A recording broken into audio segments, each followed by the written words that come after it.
Kanchipuram వకుడా silks నాణ్యత మా ప్రాధాన్యత. మదీనాగూడ, మియాపూర్, హైదరాబాద్ లో త్వరలో శుభారంభం. జన్నాలండి ఎస్ఐ గారు, నా గుర్ర బండ్లా మీ జీపు కూడా పని పాటలేదేటండి? ఇవాళ రాత్రి శుభ్వ అంటూ మా అబ్బాయికి శోభనం చేసుకుంటుంటే పిల్లెదురు వచ్చినట్టు తమరొచ్చారేటండి. ఫస్ట్ నైట్ చేసుకున్నా సరే, లాస్ట్ నైట్ చేసుకున్నా సరే, హార్మోనియం పెట్టిగానే ఒక లుక్ ఇస్తే లాక్ అయిపోతాడు. ఇదిగో English madam, today no English talking. First time నువ్వు ఇంగ్లీష్ టాకింగ్ ఒక అడుగు డౌన్ వెనక్కి వెళ్ళాను. ఇప్పుడు నో డౌన్, వెరీ స్ట్రాంగ్. ఇదిగో అరెస్ట్ వారెంట్, పిలువ హార్మోనియం పెట్టికండి. ఏంటమ్మా గొడవ? ఏం జరిగింది? నేను చెబుతా.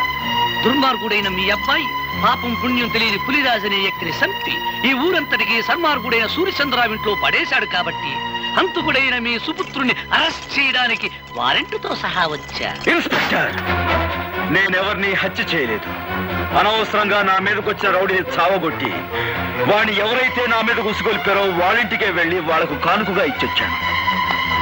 ఆ రౌడీ చనిపోయాడు అంటే వాడిని మీరే హత్య చేస్తుండాలి. ఏంట్రా కూర్చావు? ఇవి ఉక్కు పిడుగులు. మీ కుట్రల్ని కుతంత్రాల్ని ఛేదించి మీ పాతకాలకి ఘాతకాలకి సమాధి కట్టకపోతే నేను గోపినే కాను. రా, అరెస్ట్ చెయ్యి.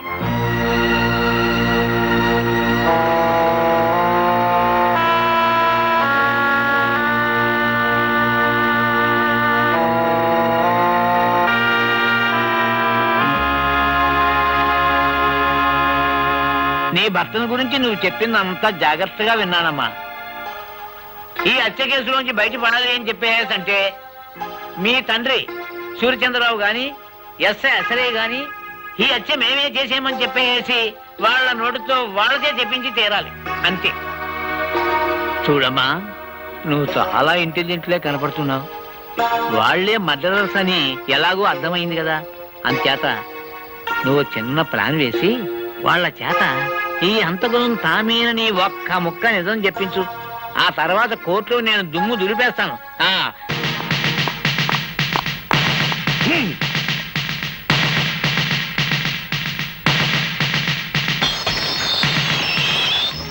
ఇవాళ కోర్టుకు హాజరు కావాల్సిన రోజు. యువర్ ఆనర్, పులిరాజు హత్య కేసులో ముద్దాయిగా నిలబడ్డ గోపి అనే ఈ వ్యక్తి అసలు హత్య చేశాడా లేదా అని విచారించే ముందు ఇతని మనస్తత్వం గురించి కోర్టు వారికి తెలియపరచవలసిన అవసరం ఉందని భావిస్తున్నాను. అందుకని ఒకరిద్దరు సాక్షుల్ని విచారించేందుకు అనుమతి ఇవ్వాల్సిందిగా కోర్టు వారిని అభ్యర్థిస్తున్నాను. Permission granted. జగన్నాథం మేస్టారు, జగన్నాథం మేస్టారు. నమస్తే సార్. జగన్నాథ మాస్టారు, ఒకప్పుడు మీరు పెన్షన్ కోసం నిరాహార దీక్ష చేస్తుంటే పోలీసులు మిమ్మల్ని స్టేషన్కి తీసుకెళ్లారు. అవును. ఇన్స్పెక్టర్ మీ మీద చేయి చేసుకోవడం చూసి ఆ సమయంలో కానిస్టేబుల్ ఉద్యోగంలో ఉన్న మీ శిష్యుడు ఏం చేశాడో చెప్తారా?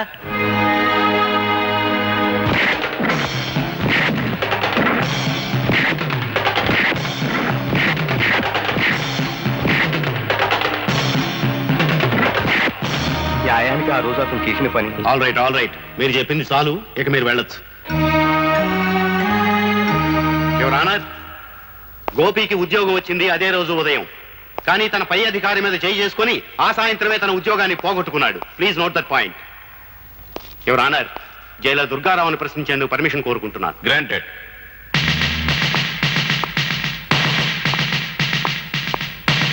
జైలర్ గారు, ముద్దాయి గోపి మిమ్మల్ని కొట్టాడు, అవునా? అందుకు సమాధానం ఆయన చెప్పనవసరం లేదు, నేనే చెప్తాను. గుడ్, చెప్పు. ఆయనే కాదు, ఆయన కానిస్టేబుల్స్ ని కూడా చెత్త కొట్టాను. అంతేకాదు, కొత్తగా ఛార్జ్ తీసుకున్న ఆమదాల అసరయ్య అనే ఇన్స్పెక్టర్ ని ఇటుకల ఫ్యాక్టరీలో పెట్టి ఎడాపెడా వాయించాను. ఇంకా చెప్పమంటారా? చాలు. యువర్ ఆనర్, ముద్దాయి ఎంతటి ఆవేశపరుడో ఈసరికే మీకు క్షుణ్ణంగా అర్థమై ఉంటుంది.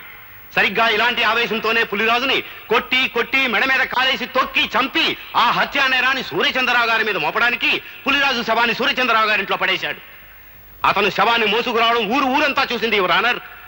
ఇక ముందు ఇటువంటి దౌర్జన్యాలు సాగించకుండా భారతీయ శిక్షాస్మృతిని అనుసరించి కఠినమైన శిక్ష విధించవలసిందిగా కోర్టు వారిని కోరుకుంటున్నాను. మిస్టర్ గోపి, నీ తరఫున ఏ లాయర్ని నియమించుకోలేదు, ఎందుకని? నా తరఫున నేనే వాదించుకుందామని. అంటే భారతీయ శిక్షాస్మృతుల నెంబర్లు చెప్పే శక్తి నాకు లేకపోయినా న్యాయం అనే గొప్ప శక్తి నా పక్కన ఉంది. నిర్దోషణనే నిజం నా గుండెల్లో వెలుగుతుంది. సార్, నేను ఒకరిద్దరు సాక్షులు విచారించాలి. అందుకు మీరు అనుమతించండి. ఆల్ రైట్, ఎవరిని పిలవమంటావో చెప్పు. Thank you sir.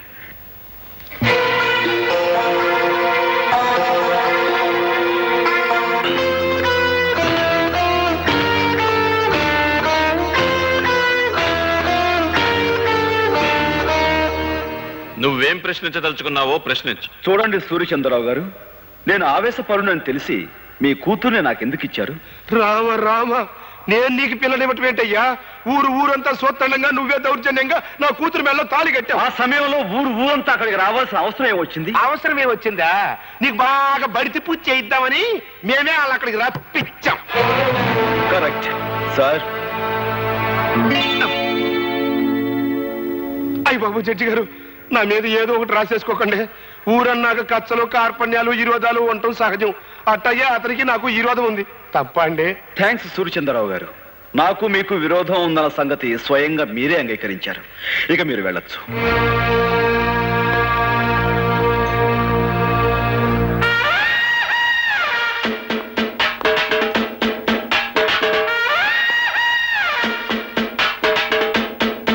మీరు పిలవకుండానే బోన్లోకి వచ్చి నిలబడ్డారు. ముద్దాయి కావాలని కోరుకునే రెండవ సాక్షి మీరేనని మీరు ఎలా అనుకున్నారు? Sorry sir. ఆగు సార్, ఆయన నేను కొన్ని ప్రశ్నలు అడుగుతాను, దయచేసి అనుమతించండి. Yes, proceed. నేను ఆ పులిరాజుని సూర్యచంద్రరావు గారి ఇంట్లో పడేసినప్పుడు మీరు అక్కడే ఉన్నారు, అవునా? అవును. ఏంటి? డ్యూటీలో ఉండి కూడా ఆ టైంలో మీరు ఆ ఇంట్లో ఎందుకున్నారు? లా అండ్ ఆర్డర్ కాపాడే పోలీసు వాళ్ళం ఏ ఎల్లప్పుడు ఎక్కడ ఎందుకుంటామో మాకే తెలియదు. 190 ఎవ్వరాలుంటాయి. ఆ 191 ఎవ్వారంగా నన్ను అక్కడే అప్పుడే ఎందుకు అరెస్ట్ చేయలేదు? అదేం ప్రశ్న? నువ్వు మాకు చిక్కుల్లో పారిపోయావు. పారిపోయేంత పిరికివాడు కాదు ఈ గోపి ఇన్స్పెక్టర్. పులిరాజు బతికే ఉన్నాడు కాబట్టి నువ్వు నన్ను అరెస్ట్ చేయలేకపోయావు. నేను వెళ్ళిన తర్వాత నువ్వు సూర్యచంద్రరావు కలిసి ఆ పులిరాజుని హత్య చేశారు. నన్ను అబద్ధం. నువ్వు నిజం చెప్తావని నిన్ను బోనెక్కించలేదు. నువ్వు చెప్పేదంతా జడ్జి గారు నమ్ముతారని కూడా నేను అనుకోవటం లేదు. నీ మాటలకి చేతలకి ఎక్కడ పొంతన లేదనే విషయం జడ్జి గారు గుర్తిస్తే చాలు. ఇక నువ్వు వెళ్ళొచ్చు. మిస్టర్ గోపి, నీకు ఆ సూర్యచంద్రరావు గారికి మధ్య శత్రుత్వం ఉందని, అసలే గారి మాటలకి చేతలకి పొంతన లేదని నిరూపించినంత మాత్రాన వాళ్ళు నేరస్తులు అయిపోరు. ఏదైనా జరిగితే అది జరిగిందని సాక్ష్యం ఉండాలి. నేనే హత్య చేశానని, ఆ హంతకు నేనే అని చెప్పే సాక్షులు ఎవరున్నారు? నువ్వు పులిరాజు శవాన్ని మోసుకొస్తుండగా ఊరంతా చూసి ఊరంతా చూసి పులిరాజు శవాన్ని కాదు, స్పృహ తప్పిపోయిన పులిరాజు. నువ్వు గట్టిగా వాదించినంత మాత్రాన లాభం లేదు. పులిరాజు బ్రతికే ఉన్నాడని సాక్ష్యం కావాలి. ఆ పులిరాజుతో నేను పాండవుల మెట దగ్గర పోట్లాడిన మాట నిజం. అతని బాగా చితకతన్ని ఏ సూర్యచంద్రరావు అయితే నా మీదగా అతను ఉసిగొలిపాడో ఆ సూర్యచంద్రరావు ఇంట్లో అతన్ని పడేశాను. ఆ మాట నిజం. నేను తిరిగి వెళుతుండగా పులిరాజు దాహం అని అరిచాడు. అక్కడున్న సూర్యచంద్రరావు గాని అశ్రయ్ గాని అతని గొంతులో నీళ్లు పోస్తారన్న నమ్మకం నాకు లేక నేనే వెళ్ళి అక్కడున్న జగ్గు తీసుకుని అతని నీళ్లు పట్టించాను. అతను తాగాడు. నిజంగా అతని గొంతు వెంకులు తిరిగి చనిపోయి ఉండుంటే అతను నీళ్ళు ఎలా తాగలడు, ఎలా గుట్టలు వేయగలడు? కనుక ఆ నేరం నా మీద మోపేందుకు సూర్యచంద్రరావు అసలు పులిరాజు గొంతు మీద కాలు వేసి తొక్కి చంపారు. ఇది పచ్చి నిజం. నువ్వు పులిరాజుకు మంచినీళ్లు పట్టినట్టు అతను తాగినట్టు ఏమిటి సాక్ష్యం?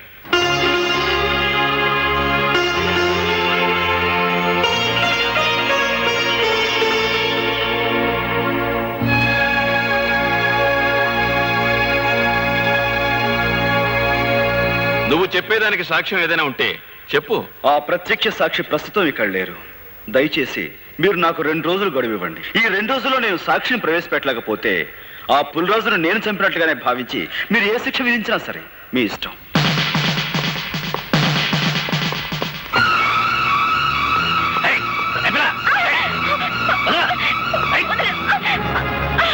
ప్రత్యక్ష సాక్షి ఎవరో కాదు, మీ నాయనమ్మ. ఆవిడని ఎలాగైనా సరే ఒప్పించి కోర్టుకు తీసుకురా.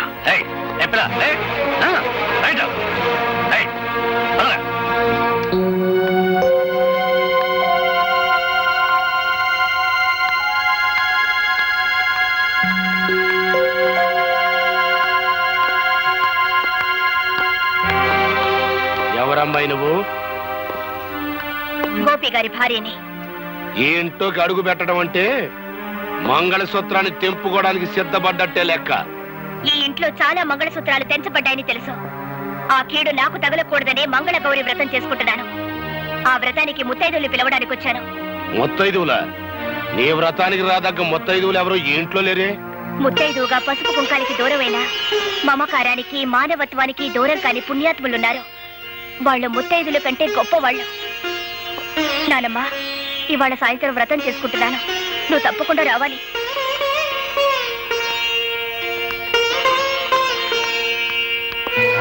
అమ్మా, నువ్వు ఈ వ్రతానికి వెళ్తలేదు.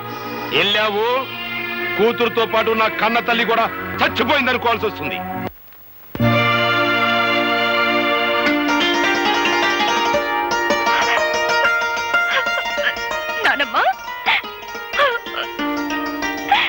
వ్రతానికి ఊళ్ళో ఎవరిని పిలవలేదా అమ్మా?